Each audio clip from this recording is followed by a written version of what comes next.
வணக்கம். ஆகாஷ்வாணி புதுச்சேரி செய்திச் சுருக்கம் வாசிப்பவர் வாசுகி சந்திரசேகரன்.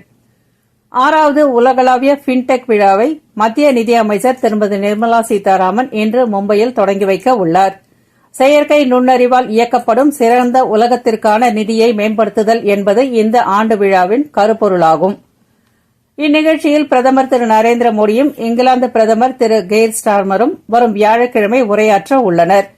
400க்கும் மேற்பட்ட கண்காட்சியாளர்கள் பங்கேற்கும் இந்த விழாவில் பட்டறைகள், ஹேக்கத்தான்கள், ஃபின்டெக் விருதுகள் உள்ளிட்ட பல்வேறு நிகழ்ச்சிகள் இடம்பெற உள்ளன. பீகார் சட்டமன்றத்திற்கான தேர்தல் அட்டவணையை தேர்தல் ஆணையம் அறிவித்துள்ளது.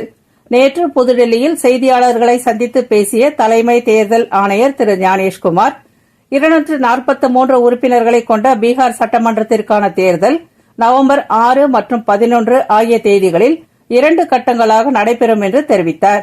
பீகாரில் தேர்தல் தேதிகள் அறிவிக்கப்பட்டதைத் தொடர்ந்து அங்கு தேர்தலுக்கான மாதிரி நடத்தை நெறிமுறைகள் நேற்று முதல் அமலுக்கு வந்தன. பீகாரில் முதற்கட்ட சட்டமன்ற தேர்தலுக்கான வேட்புமனு தாக்கல் வரும் 10ஆம் தேதி தொடங்கும் என்றும் வரும் 17ஆம் தேதி வரை வேட்புமனுக்களை தாக்கல் செய்யலாம் என்றும் அவர் தெரிவித்துள்ளார்.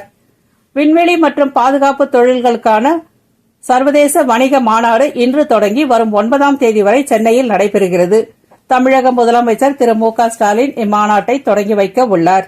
இம்மாநாட்டில் விண்வெளித்துறையின் முன்னேற்றங்கள் மற்றும் புதுமைகள் குறித்த நுண்ணறிவுகளை தொழில் வல்லுநர்கள் வழங்குவார்கள் என்று எதிர்பார்க்கப்படுகிறது.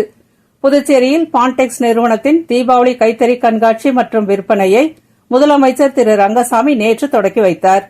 கண்காட்சியில் தரமான கைத்தறி ஆடைகள் தள்ளுபடி விலையில் விற்கப்படுவதால் இதனை மக்கள் நன்கு பயன்படுத்திக் கொள்ள வேண்டும் என அவர் கேட்டுக் கொண்டார்.